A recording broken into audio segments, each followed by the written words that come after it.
7 times in the New Testament to stand fast. We sing each Epiphany, watch, stand fast. Today we will read a story out of Genesis that requires Abraham to stand fast, though the word isn't used. And then we will hear it all summed up in Paul's exhortation, and this will be the last line, Philippians 4:1. Therefore, my beloved and longed for brethren, my joy and my crown, so stand fast in the Lord, beloved.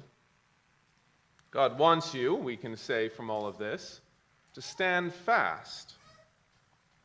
It is a blessing to know His will wherever and whenever we're told it, but we must also define His terms. What is God telling us to do when He is telling us to stand fast? Well, it is a message, in the end, of spiritual resilience. The Greek word is steko, which means what it does in English, to stand fast. It means to stand up straight, to stand upright, to not be bowled over, blown down, or to give in to intimidation. The opposite of standing fast is being fragile or rigid or insecure or touchy. Notice the reasoning given in the verse. Listen, again, Philippians 4:1. Therefore, my beloved and longed for brethren, my joy and crown, so stand fast in the Lord, beloved. We are given reasons that we can stand fast because we are beloved, because we are longed for, because we are His joy and His crown. Because of all of this, and all of this is for you, therefore you can stand fast. And also notice in this verse the source of the spiritual resilience.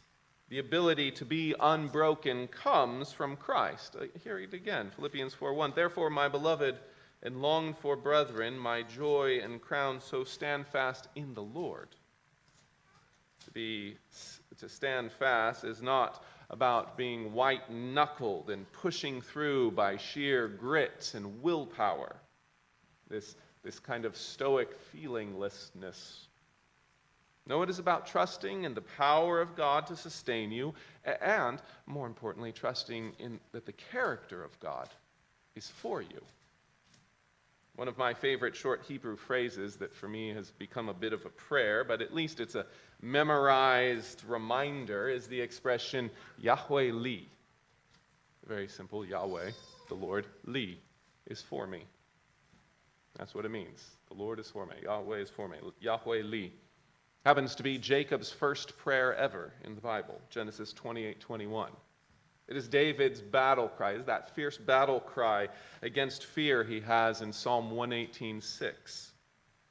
It is a confession of faith in God's character. What is He like? What is God's attitude? Well, it's Li. It's for you. It's for you. That is why I can stand fast, because I do not stand alone. But it is when we are missing this faith, this Yahweh Li faith, this that He is for me faith, that we fall. It's not an exaggeration to say that all of Christian fragility and all of that Christian touchy rigidity comes from believing that God isn't for us. That is to say, believing a lie about God's character. And that reminds us of our need to confess.